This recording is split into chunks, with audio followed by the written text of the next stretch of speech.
Ladies and gentlemen, again this evening, the Daily Classic has the pleasure of presenting to you the world's most eminent criminologist and crime commentator, The Shadow.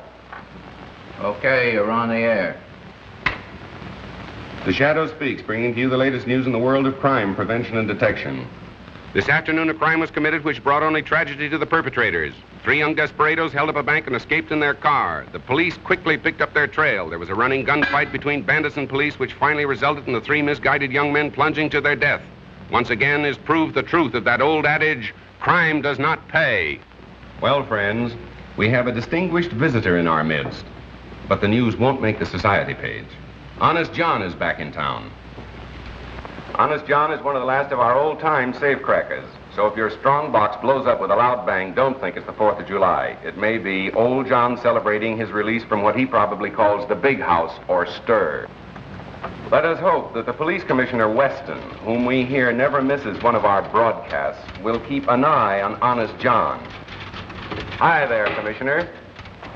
Memorandum to Detective Bureau. Check on Honest John. Yes, Commissioner.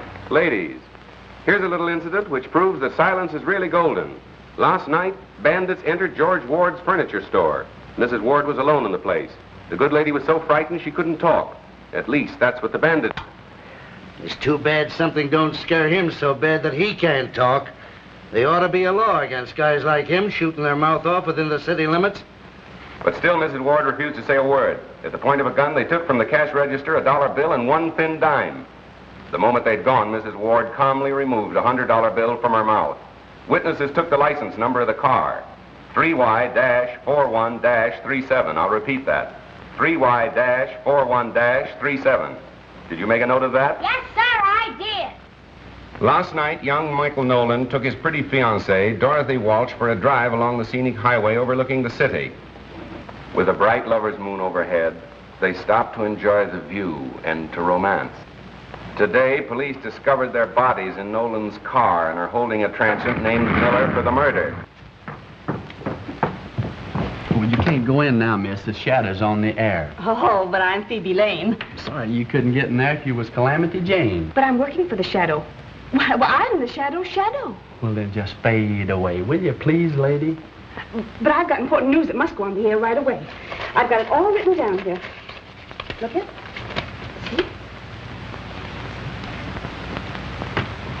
Last night in John Morgan's warehouse, not a creature was stirring, not even the watch. What I'm doing? This is my job.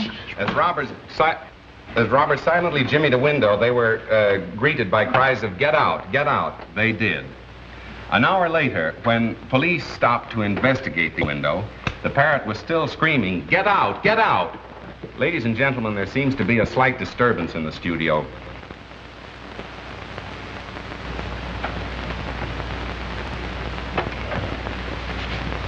Ladies and gentlemen, a newsflash has just been handed to me. I can't guarantee its authenticity, but here it is. A big theater robbery is planned to take place downtown in half an hour. In fact, 9 o'clock.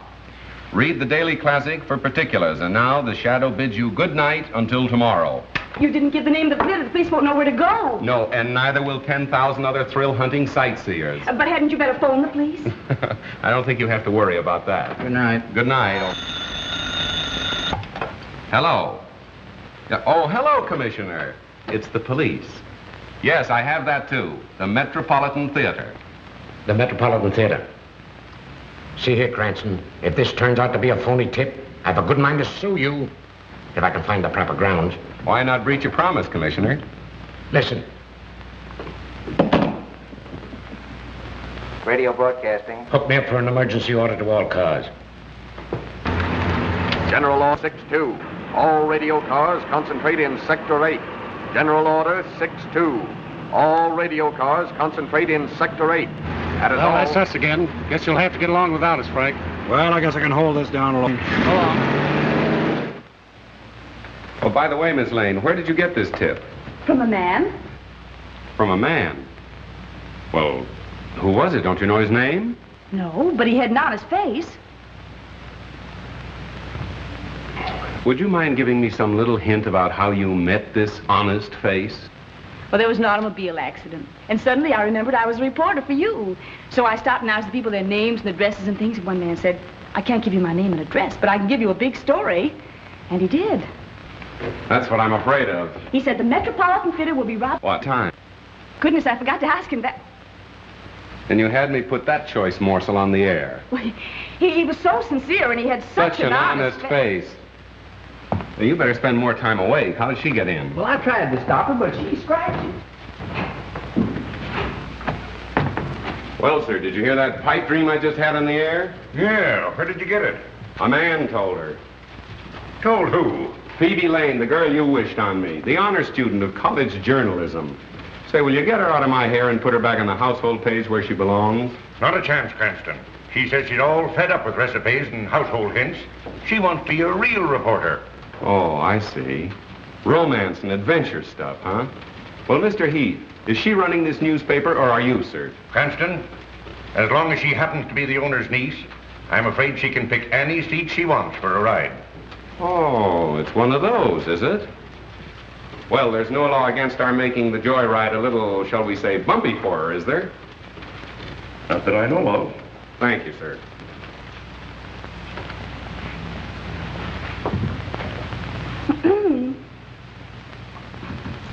Ladies and gentlemen, this is Phoebe Lane, the real brains of the shadow who thinks he knows all about crime. But the real crime of the age is the way he makes you think he's so smart, when it's really me that does the work all the time.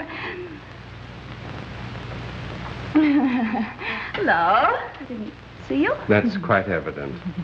I didn't mean what I said, Mr. Cranston. I hope you can forgive me. I wish I could forget you. Oh, if you think you're going to that Metropolitan Theater robbery without me, you're crazy. That is my story. Wait for Phoebe. Hello, Mr. Cranston. Now listen, Mo, you're a fine driver and all that, but you're not working for me. You mean I'm fired? No, but you will be if you insist upon calling me by name. Now remember, you're no good to me unless you don't know me. Okay, stranger. Where to? Metropolitan Theater. This is going to be thrilling, isn't it, Mr. Cranston? Yes, and dangerous, too, particularly for you. For me? Why? Well, when the crooks start shooting, it seems they pick off the girl first. I never knew that. No, a strange quirk in the criminal mind. Nobody seems to understand it. Oh, but I understand it. It's because they realize that the girl is really the smart one. They have to get her first. Miss Lane, why didn't you stick to the baby and biscuit end of the newspaper business instead of hurling yourself into the jaws of death? Because I'm tired of babies and biscuits. I want thrills, adventure, romance. Ah, but the household hint page is the place to find it. The home is the very symbol of romance. Oh, no, it isn't. The nearest I ever came to it was when a cross-eyed washing machine salesman tried to kiss me in a model kitchen. Young lady, you're impossible. Not if the right man comes along.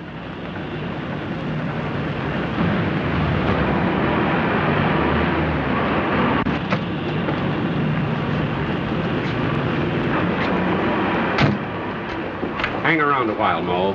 Okay, stranger. Where are the police?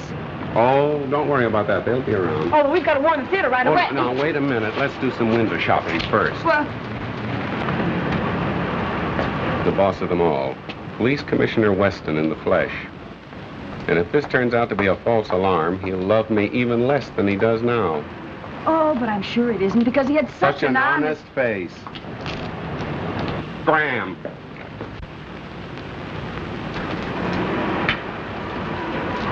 Hello, Commissioner. Say, what kind of a song and dance is this? I hope you realize my whole department has been shifted just to take care of this tip-off.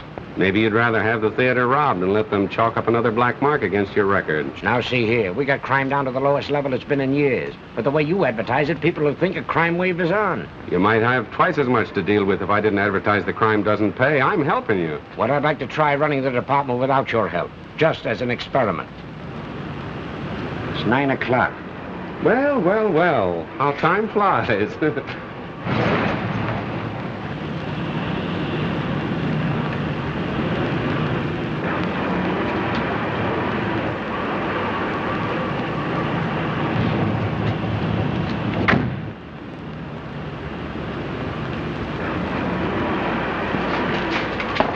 What have you got there? It's my violin. What are you taking in there for? What to play it, of course. I am a violinist. Yeah? Let me see it. Please, be careful. It is very valuable. Shut up. See? I no lie. I'm sorry.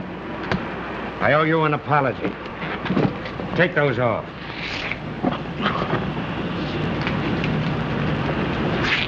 I ought to send you to jail for life for bringing me out on such a wild goose chase. I didn't invite you. You crashed the party. Mr. Cranston, I consider you public nuisance number 1. Good. I like to be first in everything, Mr. Weston. I gotta phone the paper. Hello, Heath. Cranston speaking. That robbery tip was just a gag to get the radio cars off their regular runs. Yes, I got a hunch something big is gonna break elsewhere. Better hold page 1 in my column for remake. Oh, and have Burke stand by. Yeah, so long.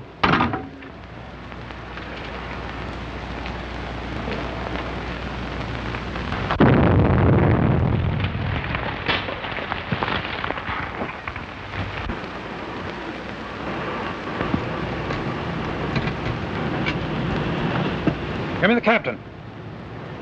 McCabe reporting, sir. Explosion in 93 Madeira Drive. Yes, sir.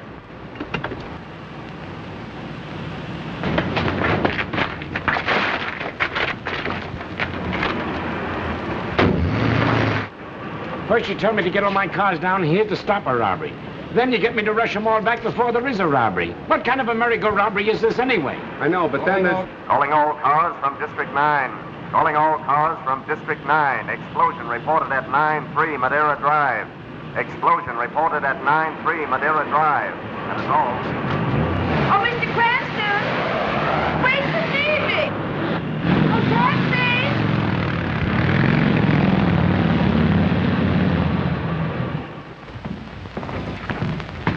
Mr. Cranston, kindly keep your fingerprints to yourself. Riley, take the door. Have you searched the house? Yes, there's no one else here. What, no servants? Servants have a day off every week. Or haven't you heard? Well, in a house of this size, there's always someone on duty. Well, I want any information from you, I'll ask for it. That's fine. I've got to phone the paper anyway. Frank, is there a phone still working? In there. Thanks.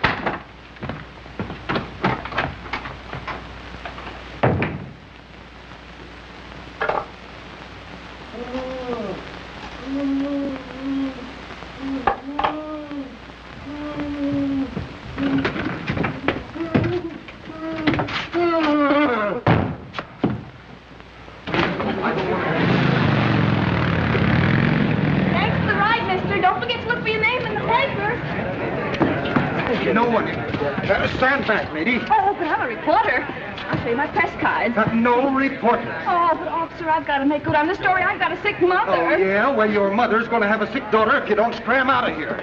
How many of them were there? I really can't say, sir. Oh, come on. You must have some idea. Think back. I think there was only one, sir. I was grabbed from behind. Oh, I'm so shaky, I think I'd better go to bed. All right. Thank you.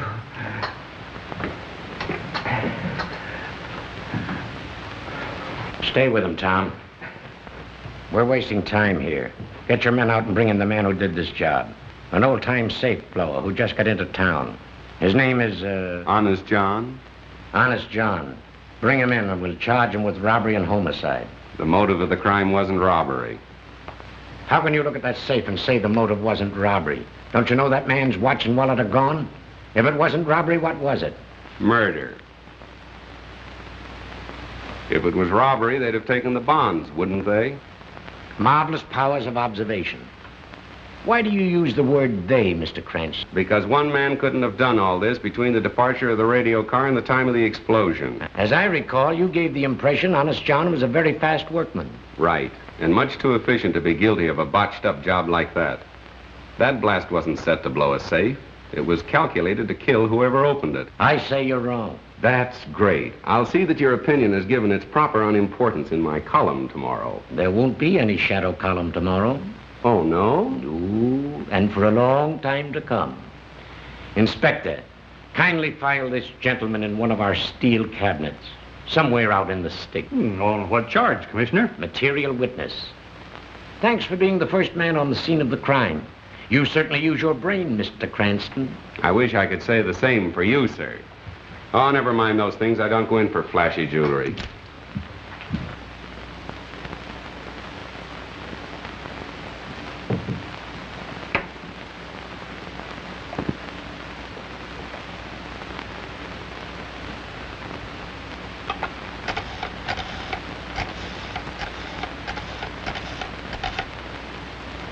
Hello? Give me the desk, sweetheart. Burke speaking. New lead off for Shadow Column. He says Weston all wet with robbery theory on Morton case. Says it's murder using robbery as a cover-up. Honest John? Nah. He's just as innocent as a new laid cornerstone. Oh, yeah, say, Cranston's been pinched. Yeah, held as material witness. On the way now to some hick-town hoosgow. Oh, sure, right on my toes. Well, so long, pumpkin puss.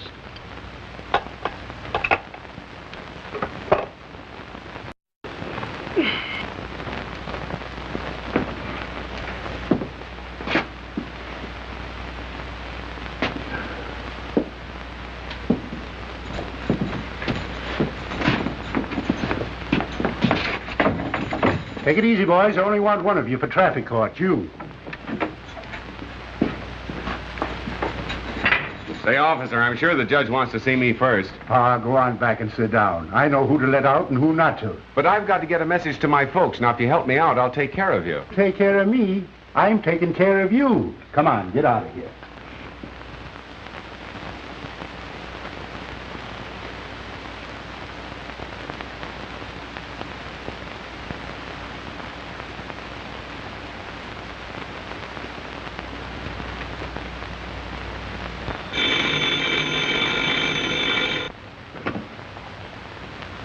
Hello, Heath. Well, I suppose you want to know what happened to your man, Cranston. After what you let him print yesterday, this is a fine time to call me up and ask for anything. But, Commissioner, you've got to let him out for the broadcast tonight. Why, thousands of people are waiting. To hear what else he has to say about the stupidness of the police department, huh? Well, let him wait. And furthermore, unless he changes his tune and lines up on our side, I'm going to cut off all police news from your paper. But the news is public property. You can't... Keep your men away from the records? Of course not. They can have the same access as other citizens. And I'd like to see you get out a newspaper on that. All right, Commissioner. Anything you say. But you've got to let the Shadow out in time for his broadcast tonight. We can't disappoint the public. Can't disappoint the public, eh? Well, we can't mislead them either. Goodbye. But... we must have got cut off. Say, what are you in for? Nothing. You mean you've done nothing? Absolutely nothing. They're holding me without charge. Oh, well, now that sounds scrumptious. That's the greatest. I never heard such a thing in my life. They can't do that to you. Hey, jailer! Pardon me. Hey, jailer. Keep your shirt on. I'm taking you out right now. Me? I don't want to go out. I've got a right to stay here. This is the man who wants to go out. Listen, tell that to the judge, and he'll take care of your friend and you, too. Oh, don't you worry. Everything's coming out. Now, wait a minute. Don't handle me so rough. Oh, don't worry. Everything's coming out all right. Goodbye, old boy. I'll see you soon. I'll see you some more. Good luck. Have a good time.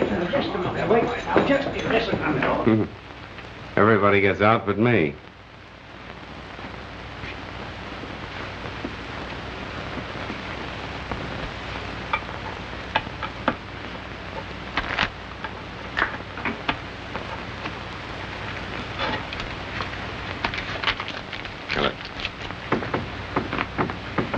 When you get out, make a phone call for me, will you? Sure, fella. I'll give you the number of the paper I'm working on. You call them. Come on, you. Yes, sir. I don't mean you, I mean you. Me? Yes, you. Yeah, your girlfriend's here with a habeas corpus, and that lets you out. Oh, good luck, pal.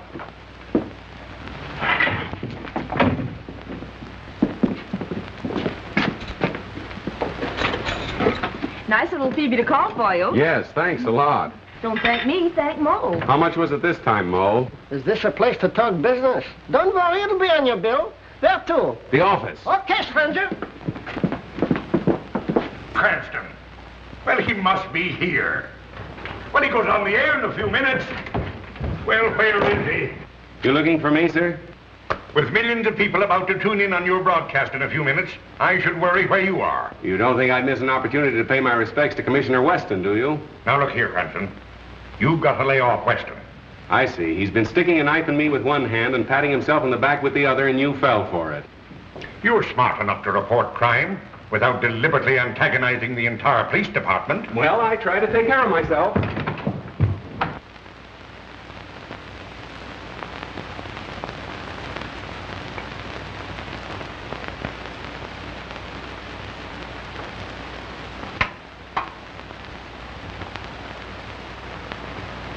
Good evening, friends. Yes, it's your old Shadow Man, and after languishing in one of Commissioner Weston's small-town jugs, the Shadow is just a shadow of his former self. Now we'll get down to the Gerald Morton case and the reported difference of opinion between the Shadow and his other Shadow, Police Commissioner Weston. Friends, I am now of the opinion that our efficient police department, under the able guidance of the Commissioner,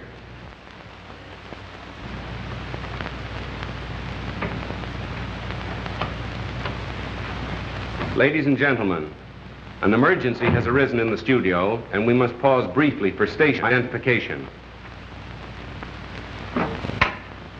Listening to station EMOR of the Daily Classic. Our program will continue in just a moment. Well, John, what can I do for you? So you're the guy that reminded the cops I was in town. But I spoke of you in a very complimentary way. I said you were tops in your profession. No man can ask for more than that, can he? Yeah, but you sounded off that I'd done that amateurish Morton job. That's my beef. Now listen, when I was cracking safes, which I ain't no more, I was so good I could lift the door off, lay it on a blanket as gentle as a mother's kiss. I know that, my friend. I ain't no friend of yours. Now, you turned the heat on me and you're gonna turn it off, see? Now, go ahead. Start talking. Tell them who really done that job. Go on. Right into that microscope. But I don't know.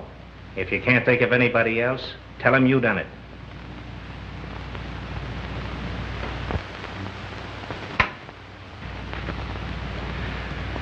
My friends, now that I have the situation in the studio absolutely under control, we can resume our discussion of the Morton murder mystery. Why was Gerald Morton murdered?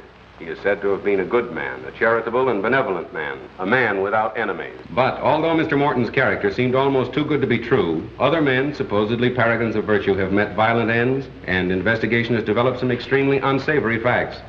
If my own investigation should develop a hidden side of Mr. Morton's life, I shall tell you all about it tomorrow. Well, what about me? I can now inform the police commissioner that Honest John is absolutely innocent of the explosion which caused the death of Gerald Morton. As a matter of fact, John, that job wasn't up to your usual professional standards, was it? No, I done better than that when I was still wearing short pants. Surely. Now, I ain't squawking about the cops pinning a murder on me, but when they tries to hang an amateurish job like that Morton blow up on me, I resents it, see? Naturally. I'll get him. Take a general order. Effective immediately. There you are, ladies and gentlemen. You've just had the pleasure of hearing Honest John in person. You mean I was on the air? You were, John, and thank you.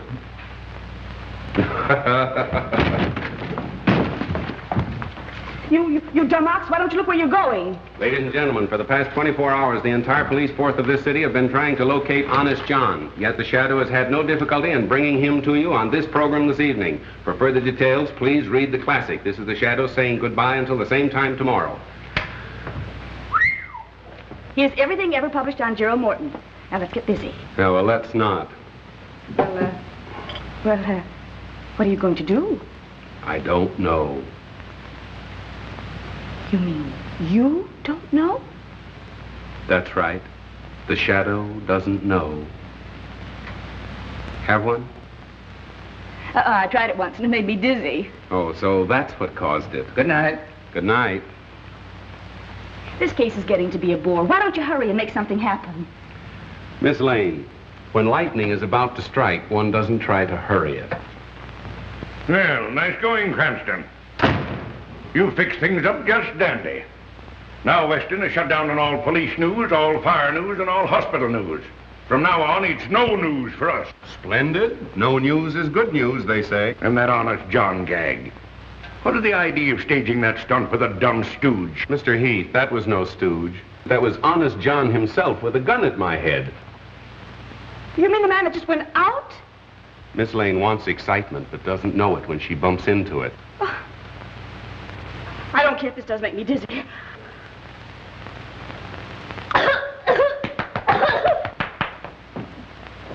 Oh, hello, Matt. How are you? Well, where is he? You mean Honest John, I suppose? Yeah. I do believe, as he'd say himself, that he's taken it on the lam. Why didn't you hold him? Well, why should I? I'm not the police commissioner. Then quit acting like a chump. You know, I think he's got something there. Phoebe, thank you. You're a gentleman and a lady. Now, here, stop this clowning. How are we going to get the paper off the spot you two have got it on? We're not clowning, Mr. Heath, and please don't blame Miss Lane. It was my fault. I thought I was Say, doing wait something. a minute. I think you hit an angle in your broadcast where you hinted that Morton's character wasn't all it should be. I don't know. I'll over to my office and work this thing out. All right. By golly, I believe you have something. Yes, there's the... Cranston? I'm Mr. Cranston. What can I do for you, sir? I am Roger Morton, brother of the Gerald Morton, whose name you tried to besmirch in your broadcast. I came over to see just what sort of man could be guilty of such an attack. Well, I'd like to explain that. I don't know what you meant by your hint about a hidden side in my brother's life. But in the presence of my attorney... I beg your pardon. Our firm has great commitments abroad, young man. And your paper will pay the penalty if you do or say anything to jeopardize our international dealings. And we deal in millions. That's all. Good night. Night. Now what are you going to do? I'll tell you what he's going to do. He's going to handle the story Morton's way, or he'll sue us for millions. Nice thing. Honest John says I handle it his way or he'll shoot me. Weston says I handle it his way or I go to jail. I think you started all this, sweetheart. Have you got any suggestions? Don't ask me. You're the great big detective. And there you are. You see, she craves action, and when she runs into it, she starts passing the buck. I wish you'd go home and roll your hoops so we can roll up our sleeves and get to work. I'll admit you have performed miracles, like that Allen murder. But there you had a bent pin to start with as a clue. This time you have nothing. You're right. Nothing. Don't forget you've still got Phoebe. Well, we don't want you shot. You're no good to us in jail, and we can't afford to offend Morton. There it is, son. Get us out of it. Just like nothing happened. Well, Miss Lane. Miss Lane went home to roll her hoop. Phoebe. I wonder if Miss Lane would recognize the man that gave her the tip that started all this. Miss Lane would know him anywhere. She never forgets a face. Well, what did he look like? Oh, he was thin. Well, not too thin. No. And, Blonde? he was between a blonde and a brunette, and rather medium-sized for a man. And he was thin and... Oh, but I said that, didn't I? Yes, you did. My, what a memory. Anyway, he wasn't bad-looking. Well, go on. Anything else? Anyhow, I know how he spoke. How? With a foreign accent. A foreign accent? Mm-hmm. Listen, that's important. Was it a Moscow Russian? I will give you a tip about a theater. No. No, it wasn't that, I see. Italian, perhaps, more liquid. Senora, we know about the theater. No, it wasn't that. French, of course, it wouldn't be French. There is a theater that will be robbed tonight. Oh, no, that's not right. A German, perhaps. I can give you a tip about a theater around the corner that's going... Nearer. That's nearer. Perhaps a little finer, huh? Viennese. I can give you a tip about the theater around the corner that... You've got it. That's exactly the way he spoke. Fine. And I'm sure I'd recognize him now if I saw him. Good. Thank you, Miss Lane. Now you can go home.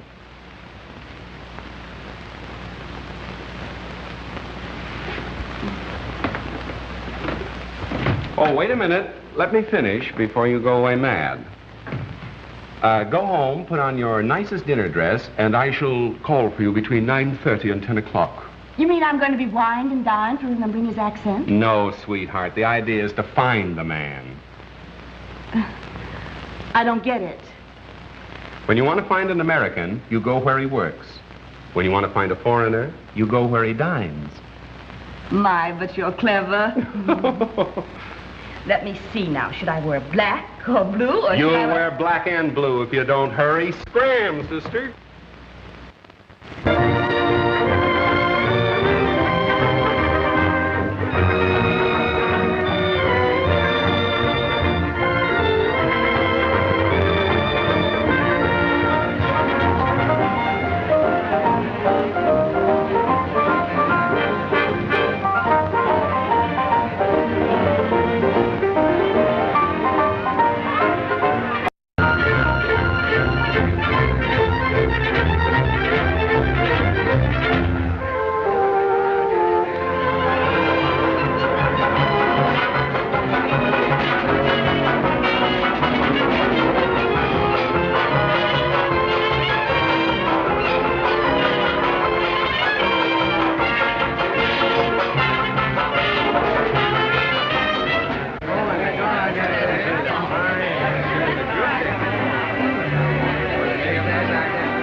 caviar, madame? Oh, no. No, if I eat any more of that buckshot, I'll pass out. Don't you dare pass out until we find that man.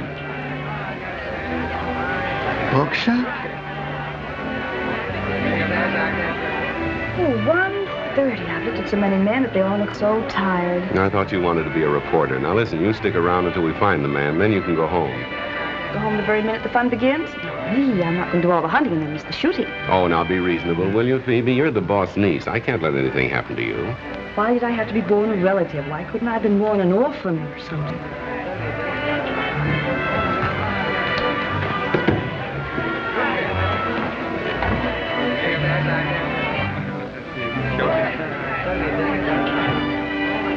What?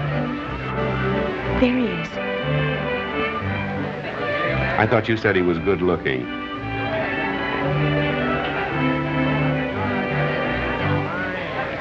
Are you sure that's the man? I'm positive. I'm sorry, sweetheart. You'll have to scram.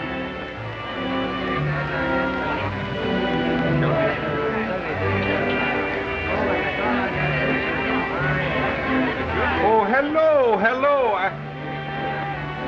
Oh, I am sorry. I have made a mistake. You are not my old friend, Captain Litzman, as I thought. My mistake was a natural one. You know, I have not seen Litzman since we flew together in the war. I see you are an ace also. May I know the name? Mine is Stolsky, Baron Stolsky. I'm called Floto, and this is my friend Starkov. How do you do? I was told when I arrived in America recently that I could meet and make friends with many people of my own class. I am glad that is so. Waiter, gentlemen, what will we drink?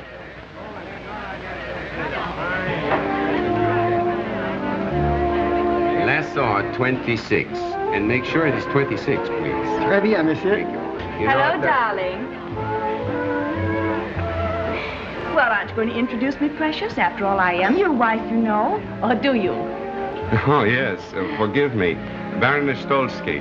May I present Mr. Floto, Mr. Starkov, my new friend. How do you do? How do you do?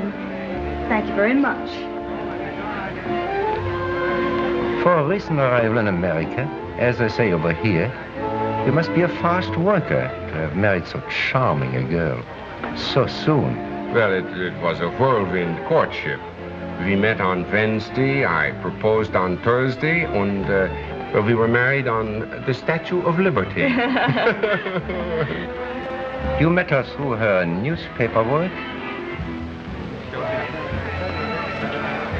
Newspaper work? Yes. You're a reporter for the Daily Classic, are you not? Why, no, there must be some mistake. Why, I'm just not clever enough to be a reporter, am I, darling? No, darling. Pardon my mistake. America is a land of women so beautiful. They all look alike. Sorry, monsieur, cannot serve you. The bar is closed. It's after closing hours. Oh, that's too bad. I had counted on talking over old times with you. But my apartment is never closed. Come, we'll go and have a drink and chat before we break up. I'm afraid we cannot join you. You know, the Baroness never keeps late hours. Oh, but one evening won't matter, darling. We'd be delighted to go. Come on, dear.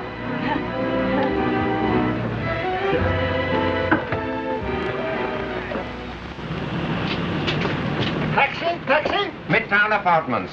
Oh, no. You see, it is a raining night. I'm sorry, and it's so late. I must take my wife home, I'm sure.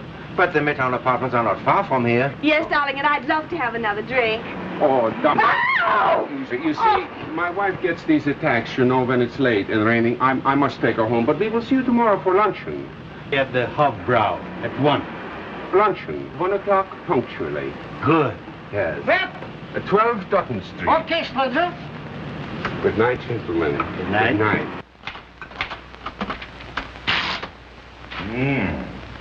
You ought to let this coffee write your column. It's strong enough. Good strong coffee for a strong, silent man. How's this? The Shadow says that his statements over the air yesterday regarding the character of Mr. Gerald Morton were unjustified, and those statements are hereby withdrawn with due apologies to Mr. Morton's family. Yeah, but you'll have to apologize to Commissioner Weston. Let's not go overboard in our enthusiasm for whitewashing ourselves. But you've got to square the paper with Weston. Tell how it happened. Describe the scene. You with the mic and Honest John with the gun. I was afraid you'd be expecting that, so I wrote it last night. But I don't like it. My apologies to Commissioner Weston. Perhaps he's right in his belief that Honest John is the... My statement on the air that the man was innocent was made while John himself was holding a gun at my head. And I hope that the Commissioner, with his usual fair-mindedness, will restore the classic flavor. Great. Now Morton can't sue us. And the Commissioner will have to restore our news. Oh, I spend years building up a reputation as a crime expert, then have to expose myself as a stuffed shirt that gets kicked around by the police department. Well, look here, son.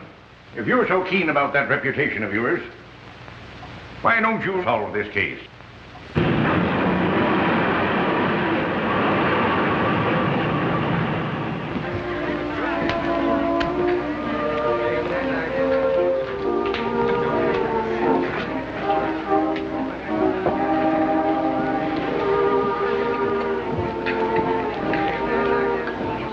Well, did you check?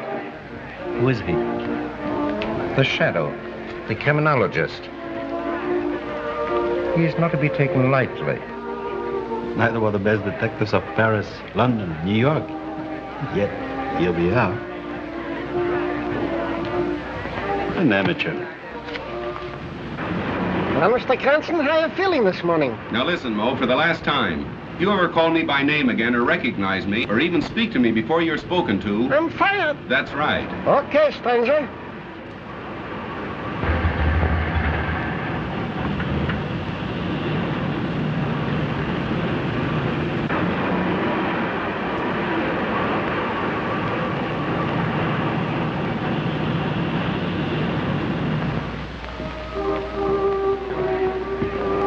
I wonder where our friend Mr. Cranston is. There's something wrong, Stalker.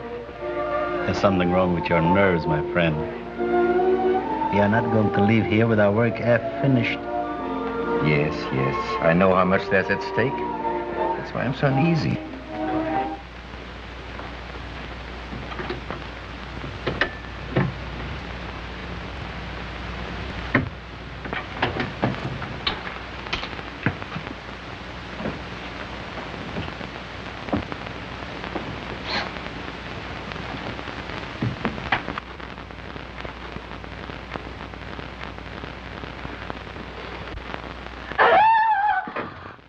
That's right. Tell everybody we're here. Suppose Floto or Starkov would have been behind this door instead of me. Oh, but they couldn't be. They're both at the restaurant. And I thought you'd be there having lunch with them, too.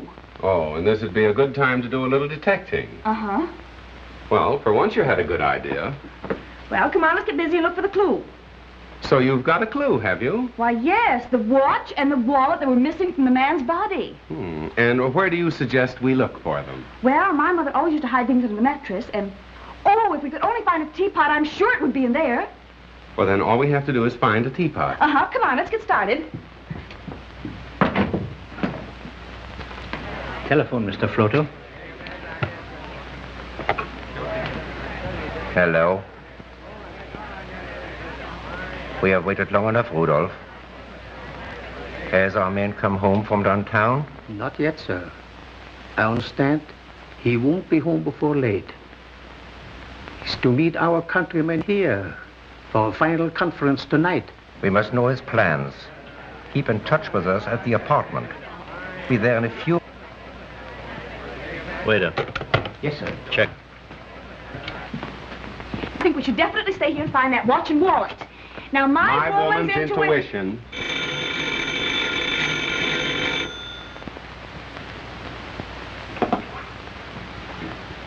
Hello? This is Floto. The master has just gotten home. Early in the afternoon will occur an opportunity when he's gone. Shh, no more. Someone is coming. I call you back. What's happened? Just a minute. Operator, can you trace that last call to this number, please? But it's important. Oh, I see. Thank you. Are they going to trace the call? Oh, they can't trace a call on a dial phone. What are we going to do now? Well, wait till he calls back. Till who calls back? The fellow I just talked with.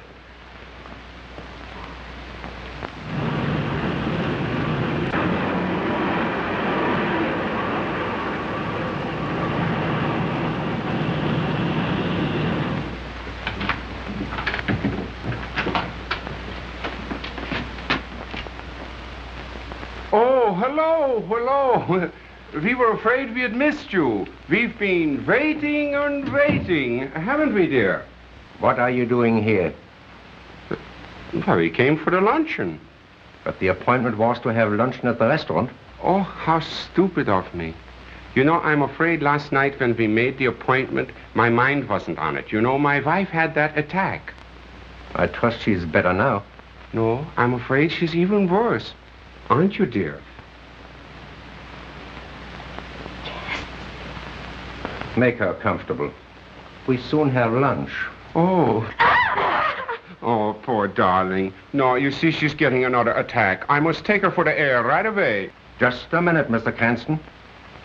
Your hand, Mr. Shadow. What do you suspect us of? And why? Oh, well, now you'll have to listen to the broadcast to hear that. You see, our business is to get interviews, not to give them. Isn't it, sweetheart? Yes, sir. And may we go now? No. Now that we have you here, you're going to stay. Take your time, mister. Taxi stranger?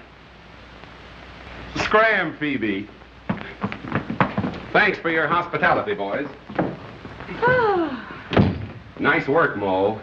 Mo? I thought we were strangers. Have a cigarette, pal?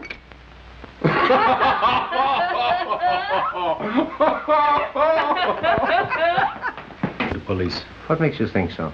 Because he prefers to work alone. Hello. What's that? That wasn't I. We were not at home then. That was Cranston. Repeat what you told him.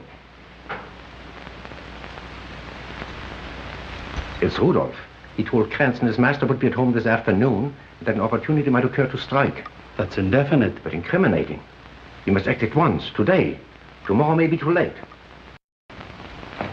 Naturally, my woman's intuition told me that we should get out of there, but I was afraid to tell you because I thought you'd laugh at me. Well, thank goodness it's all over. There's nothing to worry about now. You take your woman's intuition and go to luncheon. Oh, trying to get rid of me. Well, I'm not going to go. I'm not going to miss any more fun. Well, I've got some work to do. Now, you run along, please. All right. It's a good girl.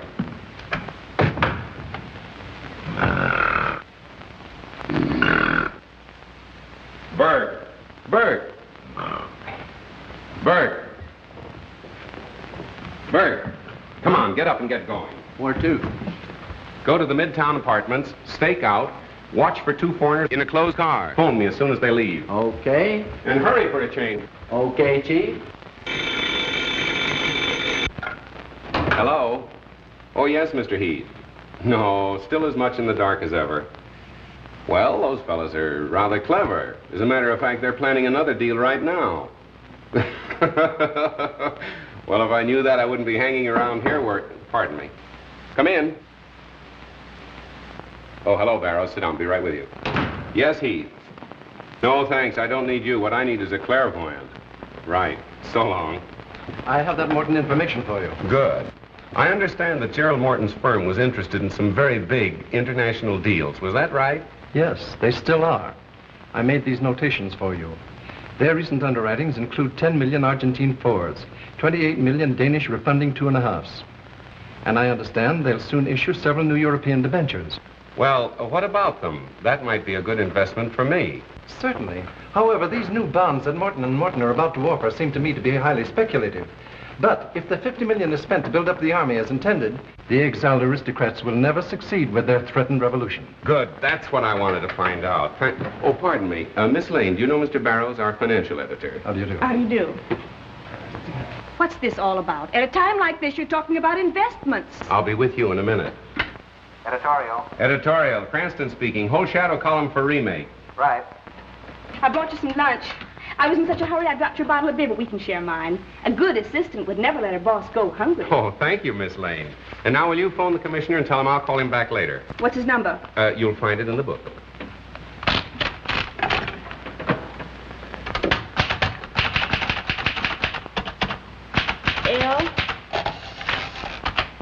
L-A-6 7 2 4 9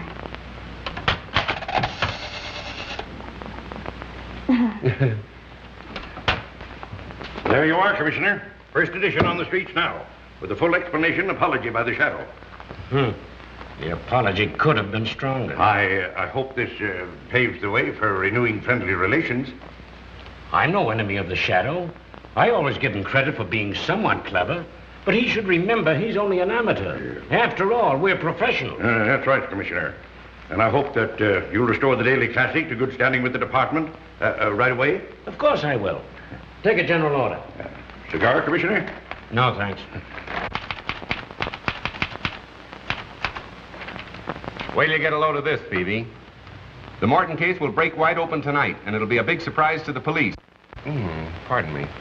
Under the misguidance of Commissioner Weston, the department has wasted 24 hours searching for the wrong man, with the right men under their noses all the time. But won't that make the commissioner furious? Pardon me. You would get hard-boiled eggs. And although the murderers have completely baffled the police by their shrewdness and daring, pardon me, the Shadow knows who they are and why they killed Gerald Morton. But how do you know that? We didn't find a single clue and just a motive. Ah, yes, we did. And you'll know when it happens. You're intelligent. You sparkle. I don't know what I'd have done without you on this case, but we've got to keep going. Here, rush this down for the night edition. Yes, sir. Pardon me.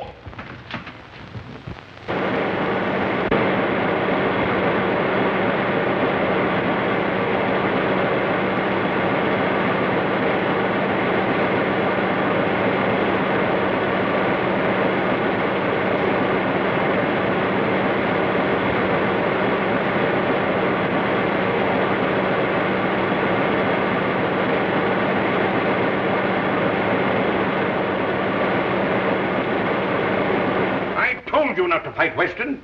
You've ruined the paper with your grandstanding. Even if you have added 100,000 new readers to our circulation. Maybe you're right. Maybe I did pull a boner. I did it to keep the confidence of our readers, to prove that we've tried to expose stupidity wherever it exists. For years, we've been trying to educate them and their children to obey the law. Now, maybe you're willing to undo all the good we've done, but I'm not, Mr. Heath. Well, neither am I. But I've got the paper to think of. Suppose you're wrong in this case. Why, they'll laugh you out of town. What if you don't solve this murder this afternoon? Then I'm through, washed up. No more Shadow column and no Shadow. But if I'm right and Weston's wrong, he's the one that has to change his tune. He'll have to work hand in hand with me, and between the two of us, there'll be so little crime in this city, it'll be a crime. That's the spirit. Now you're talking. Yes, sir. I makes 4 straight passes right in a row. Then I picks up them dice again, breathes on them, and I said, come on, baby, Papa needs the dough. And right there's where the cop comes along. Oh, man.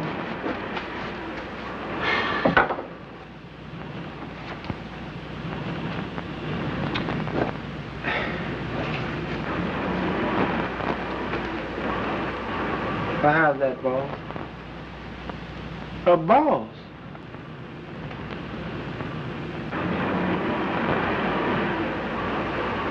Shine 'em again, will you, boy? Again? I done shot him 3 times.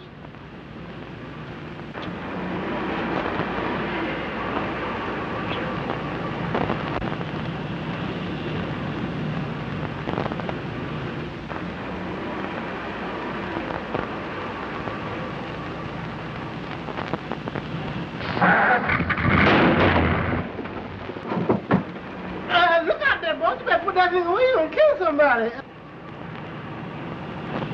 A boss, must shine, money. We'll have the usual introduction, and then naturally work out the theme that crime doesn't pay. Answer that, will you please, Miss Lane? Hello? Yes, this is Mr. Cranston's office. Who shall I say wishes to speak to him? I can't hear you. Oh, I'm so sorry. It sounded just like you were yawning. Oh, I know who that is. I'll take it, thanks. Hello, Burke. Yes, what's up? Bag and baggage, huh? Which way did they go, west? Never mind how I knew. Yeah, so long. I've got to run. Now, if you want to help me, you'll stay here and finish those notes. Well, you're just trying to get rid of me. No, not at all, really. If whether or not I go on the air tonight as advertised depends absolutely upon you. Now, you wouldn't let me down, would you, pal? You bet I won't, pal. All right, so long. Hello, Splendor. Hello, 896 Clover Road, and hurry. Okay, Mr. Cranston. Mo, you're fired. I've warned you a dozen times. Yeah, and I warned you once. Get in. You two, in the first break you make, you're driving a dead passenger. I know I did you wrong, John, but I'll square it later. I'm in a hurry now. Let's talk it over some other time. There ain't gonna be any other time for you, buddy. You can't laugh this off. My apologies to Commissioner Weston.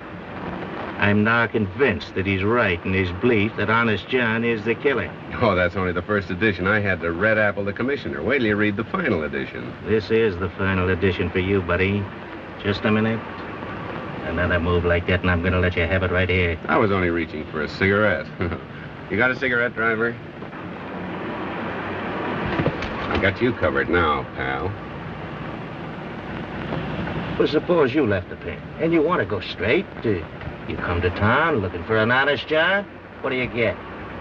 A bum murder rap hung on you. Do you really want to go straight, John? On my word of honor.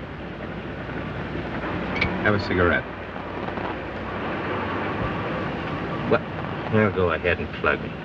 Anybody dumb enough to fall for that one's got it coming.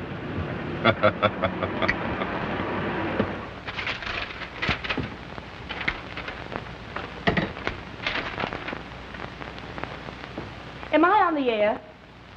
Thank you. Ladies and gentlemen, this is Miss Phoebe Lane, the Shadow. If Police Commissioner Weston is listening in, I should like him to know that the Shadow and I think he's the world's prize sap, and we intend to leave no stone unturned. The Shadow knows who killed Gerald Morton and why. We'll be on the air at 8 p.m. this evening as usual. Well, we'll see about that. Matthews, what's the law covering withholding of evidence from the police? Section 164, revised criminal code, sir. Get out a warrant for Cranston and pick him up at once. Yes, sir. And now, ladies and gentlemen, I'll give you my own story of how I helped the Shadow to solve the Gerald Morton murder mystery. In the first place, Commissioner Weston and his very dumb stooge, Detective Inspector Matthews, were off on a false scent, as usual, and... Keep right on, sister. You were going great. Oh, I'm so sorry. You frightened me so I didn't know what I was saying, and I never know what I'm saying when I'm frightened. Do you want to see Mr. Cranston? Yeah, just to say hello. You're not going to arrest him again. Oh, no. Cranston and I are old personal friends. Oh, then I can tell you where he is. He's out in the Morton case. Ah, Morton. Thank you. Be sure to thank Mr. Cranston for me. Well, thank you, Mr. Matthews. I certainly will. And I'm sure he'll thank you. Mm-hmm. Goodbye. Bye.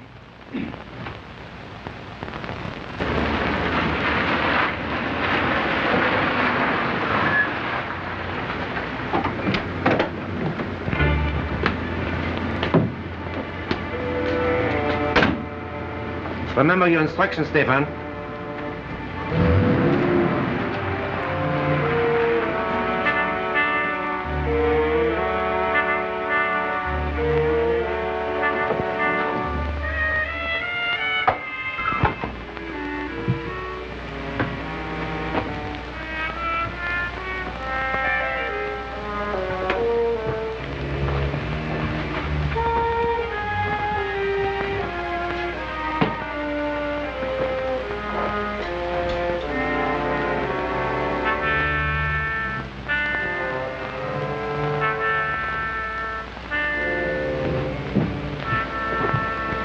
Sorry if I kept you waiting, gentlemen. Our appointment wasn't until later. We are not the men you are expecting, but we are here regarding the same matter. Won't you sit down?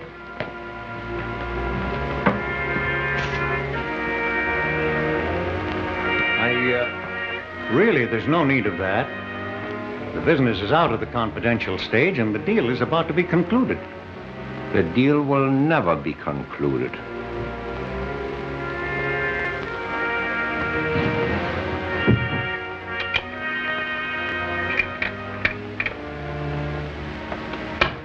You will kindly take out all negotiable bonds and securities and any large amount of money.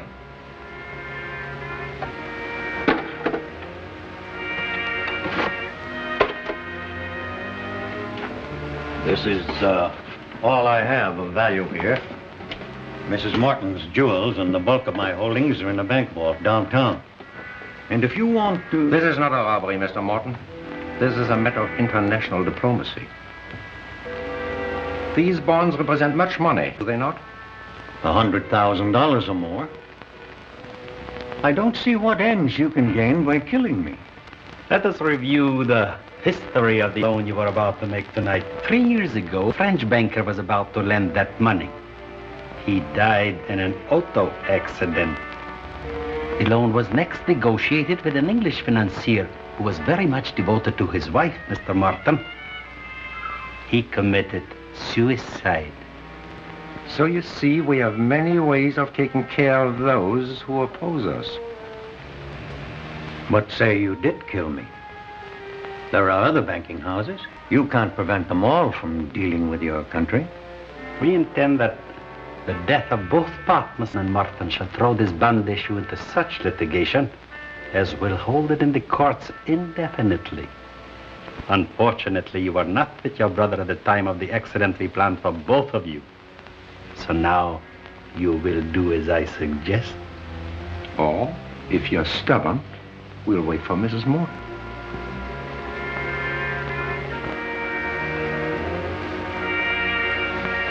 What do you want me to write?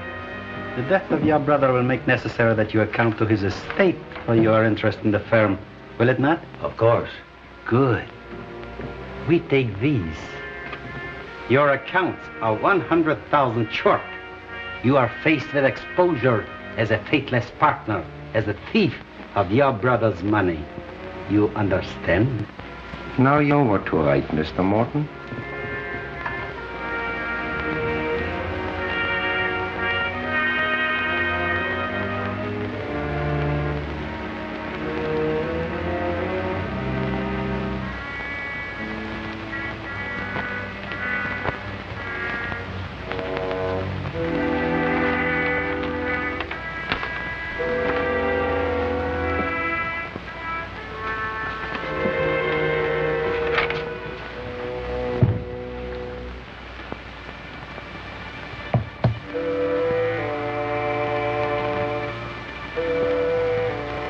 Answering an unspoken question, there's only one bullet. But there are two of us.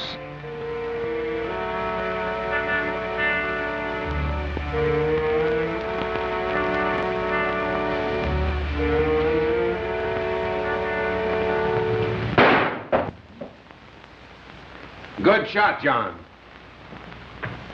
Are you surprised to see me? You won't need this now, Mr. Morton. Oh, Floto, I thought you were clever. Even a small-town constable could spot that concealed weapon. You better let me take care of that, Mr. Morton. Watch him, John.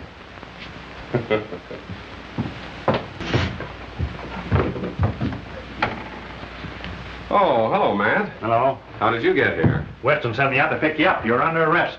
What, again? What's the charge this time? Withholding evidence in the Morton case. As usual, the commissioner's late. Hey, you!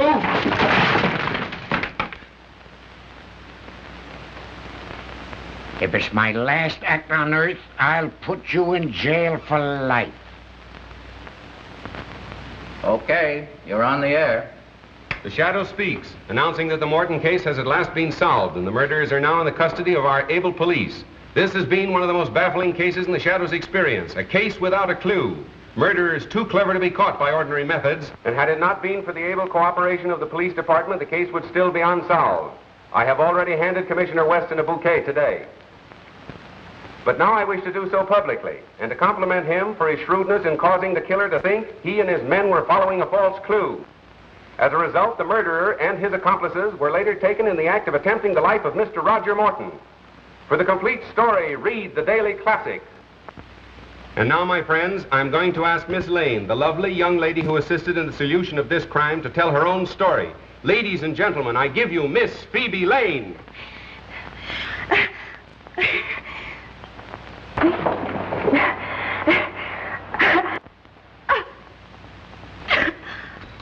Ladies and gentlemen, there seems to be a great deal of static interference this evening. And anyway, we thank Miss Lane for her very vivid description. The Shadow speaks. Ladies and gentlemen, crime does not pay. The Shadow bids you good night till our next broadcast.